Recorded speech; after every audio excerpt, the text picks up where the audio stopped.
people, and the 15 within a couple of days is going to be down to close to zero.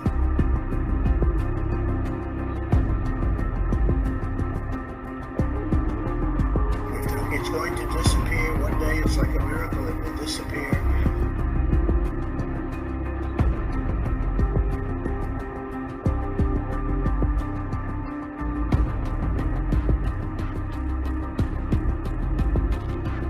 You have sustained transmission from person to person.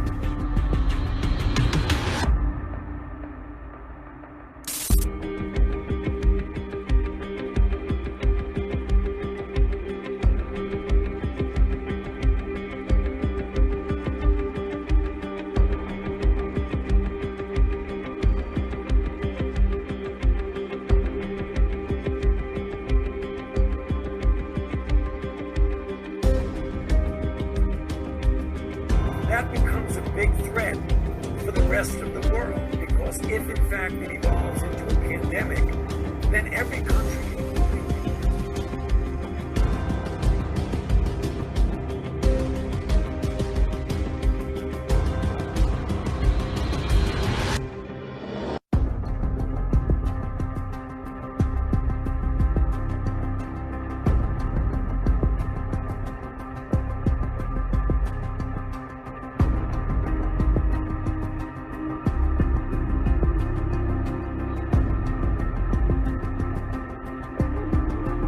cautiously optimistic that we will have a vaccine by the end of this year and as we go into 2021.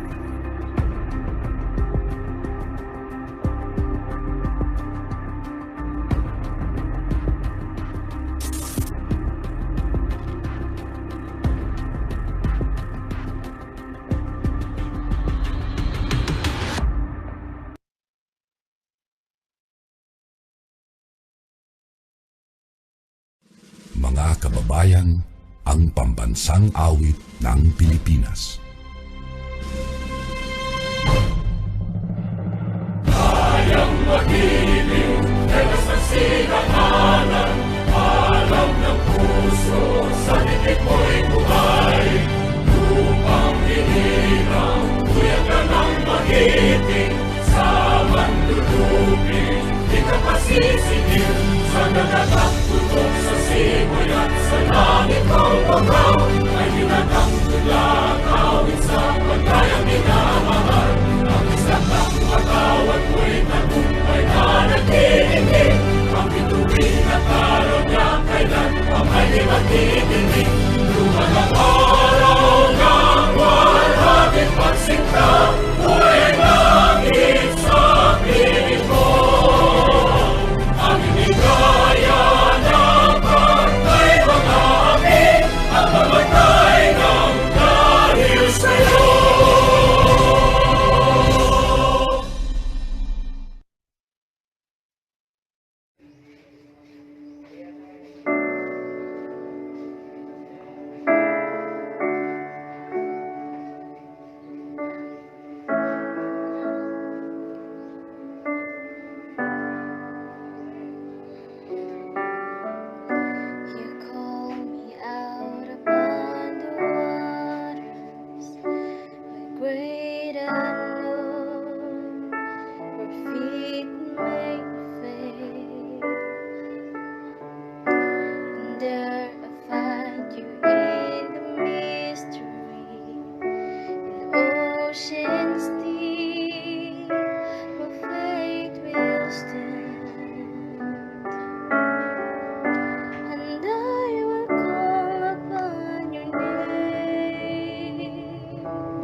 Your grace abounds in deepest waters.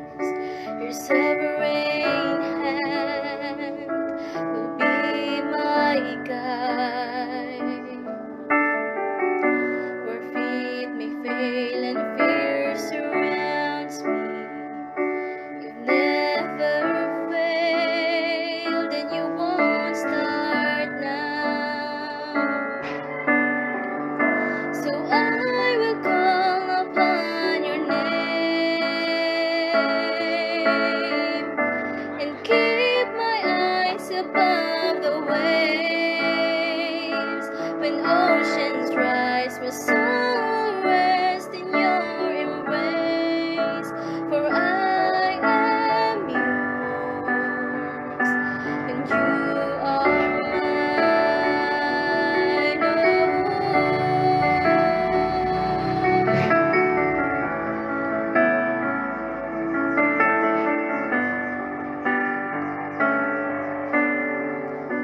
Spirit, lead me where my trust is without borders.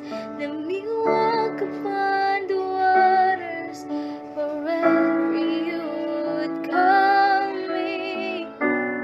Take me deeper than my feet could ever wander, and my faith will be made stronger in the presence of my Savior. Spirit, lead me where my trust is without borders. Let me walk upon the waters wherever you would call me. Take me deeper than my feet could ever wander, and my faith will be made stronger in the presence of my Savior. I will call upon your name. Keep my eyes above the waves. My soul will rest in your embrace, for I am yours, and you are mine.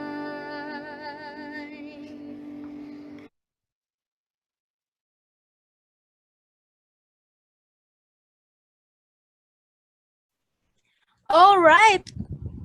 Once again, good morning, future entrepreneurs. Kamusta naman kayo? Are we doing great right now? Are you still with us? So hold tight as we begin with our much-awaited event, featuring special speakers, performers, and guests.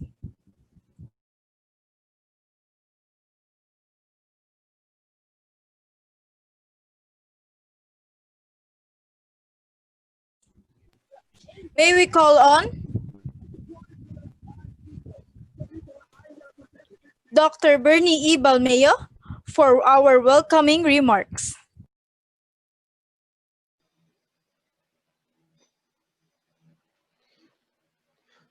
Good morning, everyone. On behalf of our College Dean, Dr. Bernie Balmeo, I'm Mr. Hatchville Hernandez, and it's an honor for me to speak for him. Let me read the welcoming remarks. Today, I am very delighted to welcome all of you to this momentous event. We can consider this event as a good start of having memorable and fruitful year amidst the prevailing pandemic. This year will be a source of courage and fortitude for us to look forward and soar high to achieve our goals and dreams. Relatedly, it is my honor to announce that our college is still competitive in attaining its organizational outcome through the efficient delivery of its services and mandates and enhance stakeholders engagements through our collaboration with our different industry partners. At my helm, I will lead and support our endeavors and initiatives for the success of the college.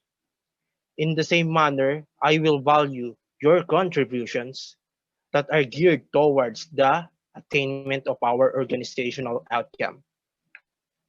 Finally, you as the brave herons of the university, you will be the future business consultant, top performing sales managers, successful entrepreneurs, research and development executives, and possible trainers and professors of entrepreneurial curricular programs someday. Today, it is a great time for you to establish yourselves. Keep doing the right thing and choose the best decision to make your life be more successful and worthy. Congratulations to the success of this event despite of pandemic. Thank you very much and keep safe. Thank you very much, Mr. Hutch Bill. Now, may we present Mr. Nemesio Barbosa for a welcoming remark. Please allow me to welcome all of you to our virtual General Assembly. Let me start this message by reiterating to you my prayers, uplifting all the glory to God for keeping us healthy, free from any harm. May He continue to protect us so we can survive these difficult times. May I also express my profound gratitude to all frontliners who serve us selflessly in this health crisis. Let's be united and be one in protecting our health professionals, our colleagues, our relatives, and friends by shielding ourselves against the COVID-19 virus. These dark times shall not stop us from dreaming and from working hard to achieve our dreams. Despite of difficulties that we are facing, we should continue to dream big and fly high and face all the challenges in our lives with positivity in our hearts. Again, my dear colleagues and students, it is my pleasure to welcome you to this Entrepreneurship General Assembly of the Guild of the Entrepreneurship Management Students. Thank you and God bless us all. Thank you very much, Dr. Nemesio Barbosa, for a very wonderful remark. Now may we call on the President of the GEMS, Mr. Hutch Bill Hernandez, for introducing a very special guest for today. It is now my pleasure to introduce our speakers. He is presently working as a full-time teaching professor at the University of Makati, Entrepreneurial Management Department of the College of Business and Financial Science. Has done several brand management, where the challenge is to recreate and rebrand their business in tune with the changing times. A hotelier for more than 10 years and had been part of several sales and sales insurance, etc. An independent third-party assessor at freelance resort and assistant professor at AMACC, Makati City. The one and only, let's give a round of applause to our very own advisor, Prof.Rommel Ramos, the cherished advisor of GEMS. Magandang umaga sa inyong lahat. And I give you my fondest appreciation. And it's been a long time waiting itong ating General Assembly. And I just praise God na bago matapos ang taon, this memorable year, or should we say this pandemic year, ay meron tayong nabuo na isang panimula. And begin with this momentous event, itong ating first ever General Assembly for the Guild of Entrepreneurial Management. Let me start off by congratulating the officers, the people behind the creation of this virtual event. Unang-una, maraming salamat sa ating Panginoong Diyos, ang ating Panginoong Hesukristo, for allowing us, even in these pandemic times, to continue with our learnings. And even at this particular juncture, ay meron tayong isang pagkakataon para tayo magkasama-sama in one umbrella, ika nga. Okay? So, lahat ng mga officers, no, I congratulate you. I take a bow for you for this moment. Marami rin po salamat sa ating department chair, the ever supportive Dr. Barbosa, and also our able and very progressive thinking Dean Balmeo.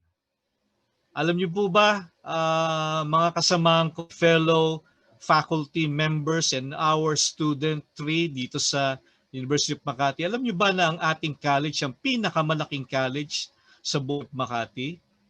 Ha? So why don't you take that with a grain of salt and even say na sa dami nating ito, we could really affect a whole lot of change. Okay? So this morning, as we begin our time, let me now start sharing my screen. Allow me to share my screen.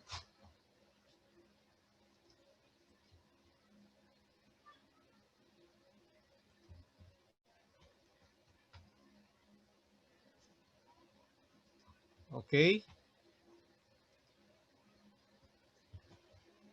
We welcome you to the first GEMS General Assembly with the main topic, building EntrepreneurialManagement, navigating in the new normal and creating the toughest gem. We welcome you once more.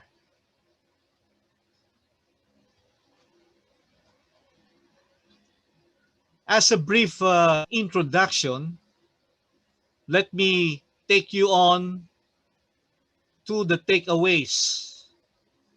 Alam naman ng mga estudyante that whenever I start my discussion, I always tell them that at the end of this discussion, I'd like you to this meeting, to come out of this lesson, this learning, bringing with you a takeaway.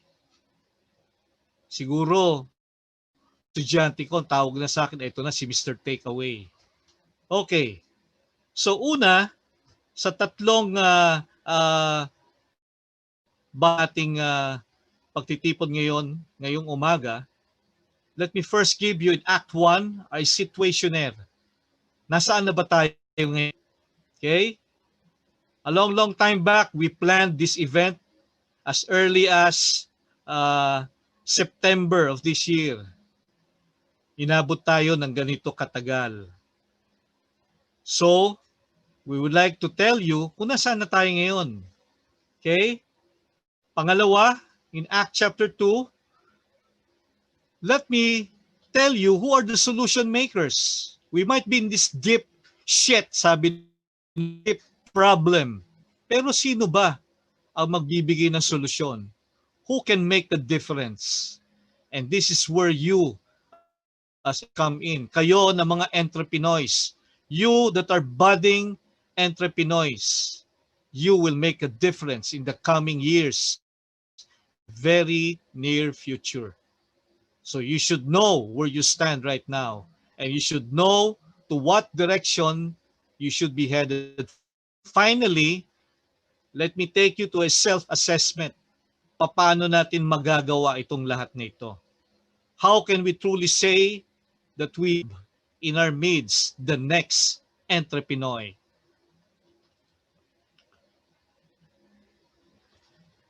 So kanina sabi ko, no, where are we right now? Okay? This is what we call the new normal. Huh? Where everything seems abnormal. Ika nga. Darating ang panahon, yung new normal natin will just become just ordinary. Okay? Beginning as early as late of 2019, November or December, nagpanimula na yung pandemic, and this started in Wuhan, China. All the very epicenter of this pandemic. And we were just caught aware na bigla tayong lahat. We did not know that this will reach our own shores. Aabot pala to sa Pilipinas. We all thought all the while, hanggang dyan lang yan sa China, masusolve na yung problemang yan. But we were all wrong. I'd like to tell you guys, for a long, long time, it was not only this pandemic that the world has experienced. Long time back, sometime 1918, 50 million deaths were registered. Alam niyo gaano karami yan at that time in 1918? That could probably be about a tenth of the population at that time. So napakarami. Salamat sa Diyos, hindi pa naman ganyang karami yung mga namatay sa COVID-19. So that's 50 million deaths. Now we look further on with the threat, the menace of cholera, and death, the bubonic plague. Okay? So this registered to more than 100 million deaths. So ganyan karami ang sinira niyang mga buhay because of these pandemics. So the world, we could say, hindi na tayo nabibigla pa with this kind of pandemics. We have been observant, and we have watched closely through history how we have responded, how long we were able to recover from this pandemic. Even the ordinary flu, a long time back, it was a terrible menace. Pero ngayon flu, napaka-ordinaryo na lamang yan. I'd like to tell you guys, when this pandemic hit us, the big nations, the small nations, okay, the rich kid on the mansion houses, villages, at yung mga karamihan na mga masa in the communities, in the barangays, we're all traveling the same road. It could be a big trailer that you're driving at, o maliit na tricycle. I'd like to tell you that we are all in this together. Sama-sama tayo. Hindi na pwedeng sabihin na tayo lamang ang naghihirap. Lahat tayo naapektuhan because of this pandemic. And this is where we are right now. We've seen how many businesses have closed shop. Dito natin makikita we were able to make a distinction of the essentials and the non-essentials. Pag sinabing essentials, these are the things that we cannot live without. Ibig sabihin, hindi mo pwedeng tanggalin yan. Parang hangin. Pag tinanggal mong hangin, patay kang bata ka. Di ba? Okay? So, ano yung mga non-essentials na unang naapektuhan? Several industries. Major industries like tourism, like travel, the airline industry. Yan ang heavily affected. And several more. Because of the multiplying effect that this pandemic has created, it created not just ripples, but waves and waves of massive, okay? So maraming nawalan ng trabaho, many shops have closed down, schools have shut down in a moment, people were restricted in their own homes. And we now have to not just adapt, but we need to just embrace what we are experiencing right now. There's nothing we can do but just not just to cope with these changes, but even adapt and later on become victorious. Malagpasan natin itong pandemic nito. Sama-sama tayo. Long time back, it was Shakespeare who pronounced a brave new world. But this was popularized by Huxley in this ironical phrase when he used this as a title of his book, A Brave New World.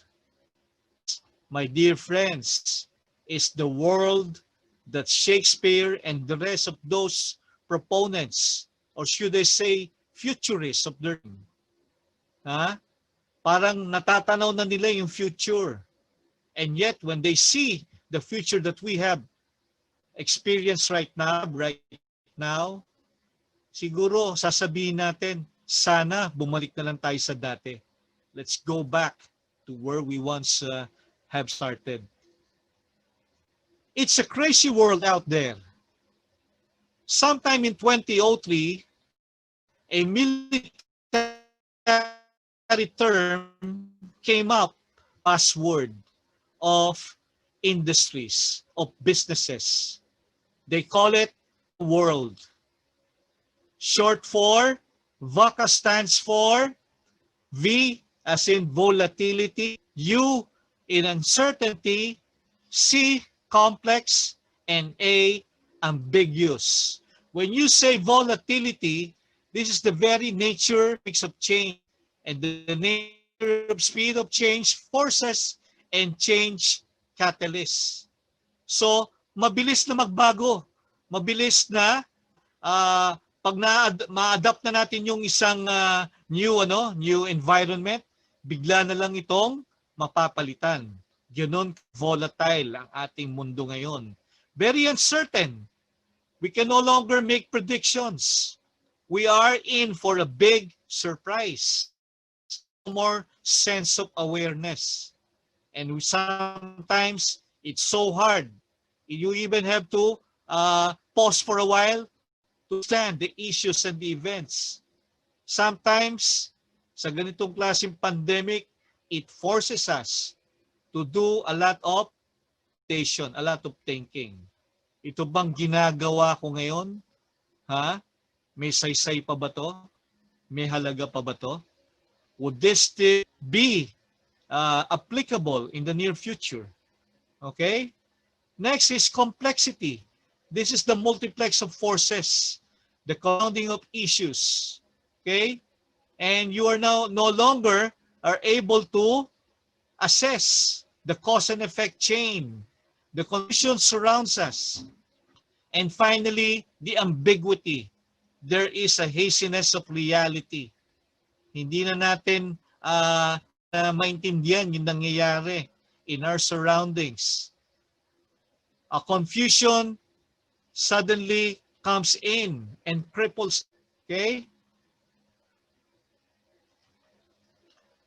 Now, with this kind of environment, many of these strategies, as these are the things that you ought to do in a VUCA world, in the world that we live right now, in this crazy world. Una, with volatility, we need to paint a clear vision. Where are we headed at? Saan nyo ba gustong magpunta? And dearly beloved students, ang mga professors ninyo, ang mga teachers ninyo are your mentors. They would want to paint a picture to where you want to go, and they will help you and bring you over the means. Tuturo sa inyo ang daan kung paano nyo mapuntahan ang dapat nyong puntahan. Now with the uncertainty, this provide understanding. You need to understand interconnectedness, interconnections. You need to make them transparent, and we can plan ahead. So sometimes you need, katulad yung sinabi ni Stephen Covey, we need to think about the end, about the series of actions that we ought to undertake.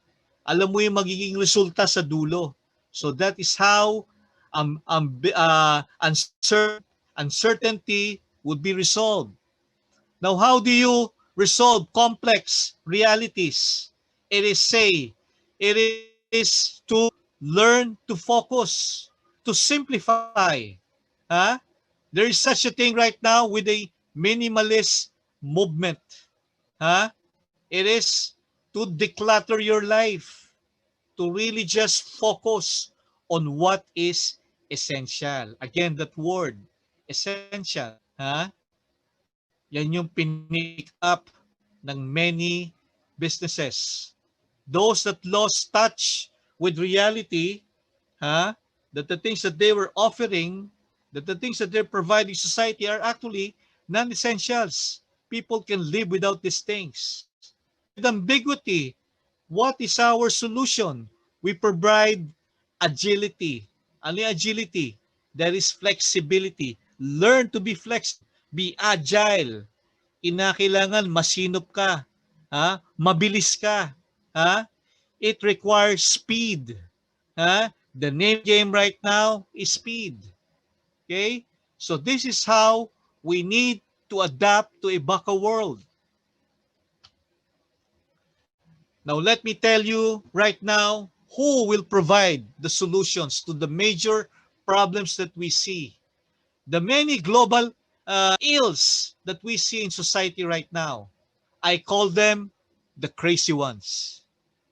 Remember that typical ng Apple computer where you have Steve Jobs coming up with that very short video, and he tells us about the crazy that will make a dent in the universe.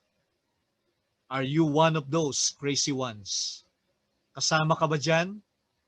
Dito, these are the modern day entrepreneurs that will solve society's ills and rid the world global problems.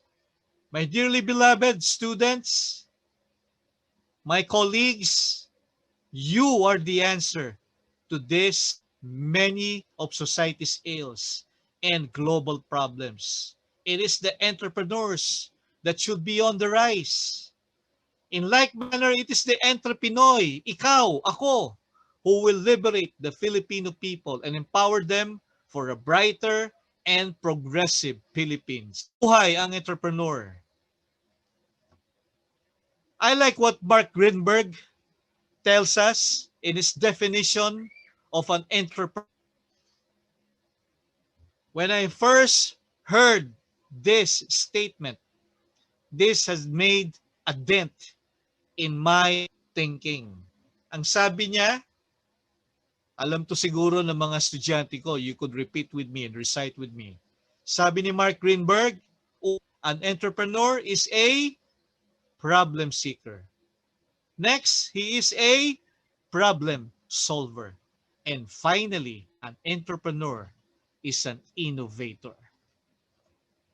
Here's to the crazy ones, the misfits, the rebels, the troublemakers, the roundheads in the square holes, the ones who see things differently.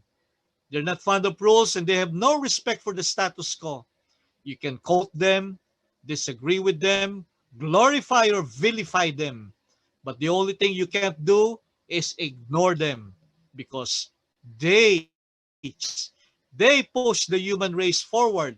And while some may see them as the crazy ones, we see genius. People who are crazy enough to think that they can change the world are the ones who do. Our hats off to the crazy ones, to sure entrepreneurs, the problem solvers, the solution makers. Ito yung kailangan natin sa ating yung hahanap ng solusyon sa marami nating mga problema na kinakaharap. Cheers to the future entrepreneurs. Finally, let me now ask you the question, what kind of gem are you? Anong klase ka bang diamante, if I were to ask you? If we were to create the toughest gem, you know what we need? If I like to ask you right now, would you know kung ano yung gem that will mark your birth? Alam mo ba, a gemologist, one who studies gems, okay, in all facets, in all its beauty, all its grandeur, ha? Every month, merong isang birthstone na para sa iyo.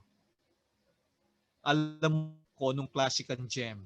How much do you value yourself? Paano mo tinitingnan na sarili mo? Isa ka bang diamante? Kumikinang ka ba? Nagbibigay ka ba ng saya sa mga tao na nakakakita sa iyo? Does your life sparkle? Do you bubble with joy? Are you filled with enthusiasm? Nakikita ba yan sa buhay mo? The toughest gem, should I say, if you'd like to ask me, is no less than, sabihin na lang natin, the diamond. Okay? This gem. If you'd like to ask me, I want to be this kind of gem. For a while, secure a diamond in the rough, it takes many hours to unearth them. Hinuhukay yan, in many of the coal mines, in many of the gold mines doon sa Africa. And you'll take a lot of effort. Alam mo bakit? To get into those gems, these are buried underground. Hindi siya surface lamang na nakikita mo nandyan sa ibabaw ng lupa. Hindi. Those might be just ordinary stones. But these diamonds, they are found deep in the very crevices of the earth. And even when you unearth those stones, hindi diamanting yan. It will take time. A prize a jeweler and a gemologist would be able to get out to take that luster, the sparkle of that diamond. But it will take a lot of friction. It will take a lot of schisms para lumabas yung kinang ng diamanting yan. Guys, dearly beloved students, my dear friends, ganyan ang buhay. You need to face a lot of struggles, difficulties. Welcome them. Do not whine. W-H-I-N-E. Yung nagre-reklamo. Do not murmur. When you face a lot of problems and difficulties. Say about this pandemic. Nagagalit ka ba na dumating itong pandemic? But what does that reveal with your character? Ano meron ka? Will you be a tough gem?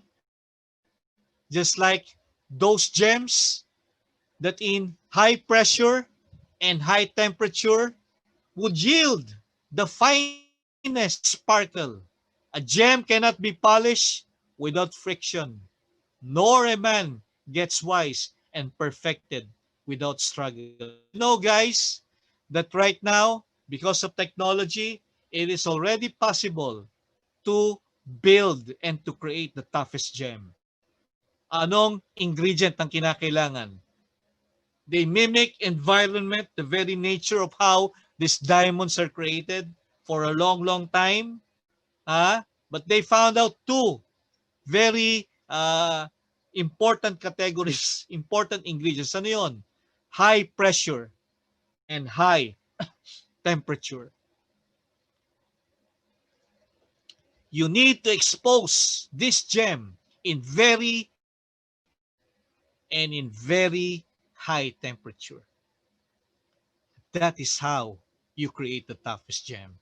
And when that gem survives all the excruciating heat and pain that it has undergone, you have the most expensive jewel that you can find, that man may possess kapag ka nalagpasan niya yung extreme temperature. As I am about to end, let me tell you, let me give you the prescription, an action plan, how we can be and how we can become the toughest gem. Una, let us welcome and embrace change. Did you know that in this life, there are only three things that are constant, babago? Una, death. Pangalawa, taxes. At ang pangatlo is change. Change always happen. It will always come. Just like what this pandemic has created in our midst. So what do we do? Beforehand, probably we complain, we murmur, we whine about it. Okay? Pero alam mo, darating ang pagkakataon, we just hope with the change, but we will learn to adapt. We will learn to welcome change. And let us embrace change. Because this will do us much good if we were able to harness and draw in our resources and ask God just help us come out of this trying situation. Secondly, I'd like you, my dearly beloved students, to establish a growth mindset. Remember the one popular Carol Dweck, the growth mindset, the power of yet. I am not good at this yet. Just give me time. I will master these things that you are telling me, sir, ma'am. Okay? Yung growth mindset is always open to limitless possibilities. It looks beyond what it can do. Okay? Magagawa mo yan. You know why? Because you have the hope in you and God will help succeed in life if you just have a growth mindset. Pangatlo, learn to fail fast. Guys, I remember telling my students then that in this university, you are allowed to make mistakes. Huh? But I want to tell you, fail fast. Mabilis ka dapat makarecover.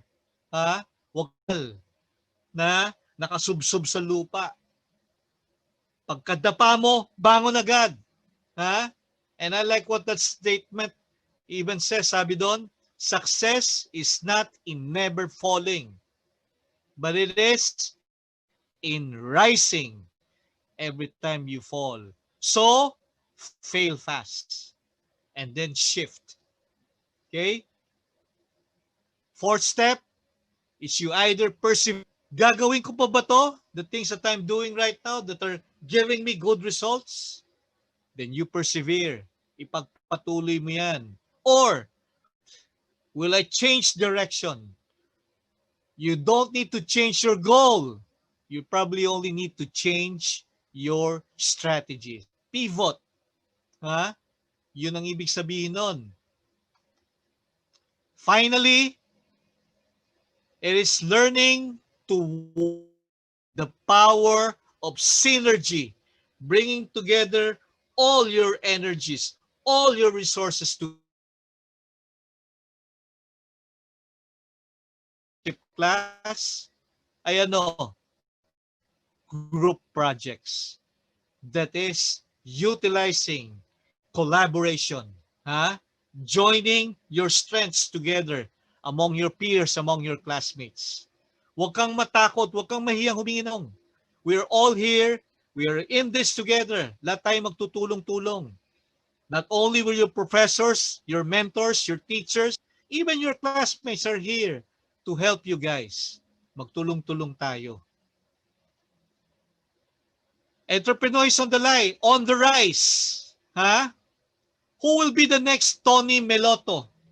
The one who raised the bar of social entrepreneurship.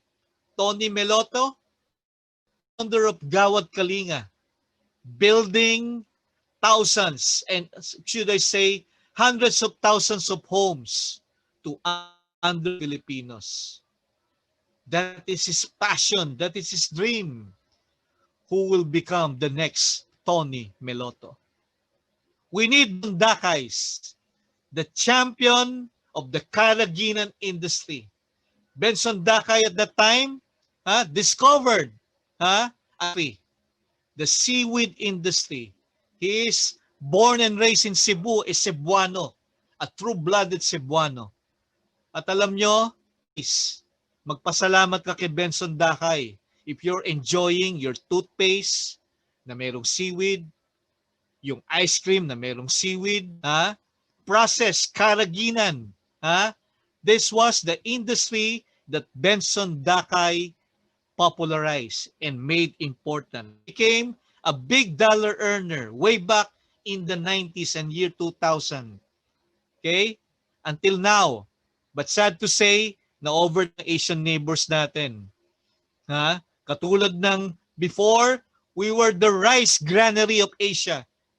We have our own IRR, our rice institute. Pero ngayon, tayo pa ang bumibili ng bigas sa ating mga Asian neighbors.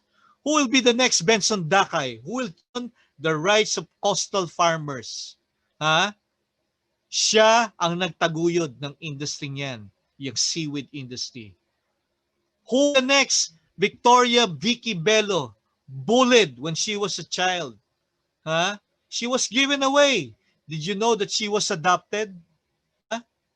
And nung siya'y nagkaisip, iniisip niya, sabi niya, bakit kaya ako pinaampon ng mga magulang ko? Siguro ang pangit-pangit ko. And right in that very raw heart of hers, grew a passion. And niya, I will make every Filipina beautiful. And that is the story of the Bello Medical Group. Okay? Next, Vicky Bello, na nilagpasan niya yung bullying, nilagpasan niya yung thought or the realization na, but did you know, even Steve Jobs was also adopted? Okay? And who will be the next Joey Concepcion? Who will champion the rights, champion the causes of the Filipino entrepreneurs? Isa to sa mga idol natin, si Joey Concepcion with his Go Negosyo movement. Okay? Kasama kayo, kasama ang University of Makati na nakikinabang because most of the books that we use right now, most of the system, the activities that we employ are part of the Go Negosyo movement. The Go Negosyo, who will be the next Tony Meloto, the next Benson Dakay, the next Vicky Bello, the next Joey Concepcion. EntrepreNoys, please, bilisan nyo. Future EntrepreNoys, kayo naman sa inyong henerasyon. Let me now end with my message here. Hashtag, walang iwanan. Katulad ng pandemic na to, magtatapos na ang ating ang semester. We're now on the launch of our final exams. And I know that you might not fully enjoy. Malaki talagang comparison yung in-person na teaching, in-person learning. But we have done our best efforts. Your professors have overdid themselves. Okay? Hashtag Future EntrepreNoy. You are part of this breed of EntrepreNoys. The new breed, the next EntrepreNoys that will change in society. And should I say my last hashtag? Fly, Herons fly. This is your time to fly. Maraming salamat sa inyong lahat. God bless the Philippines. Mabuhay, future EntrepreNoys.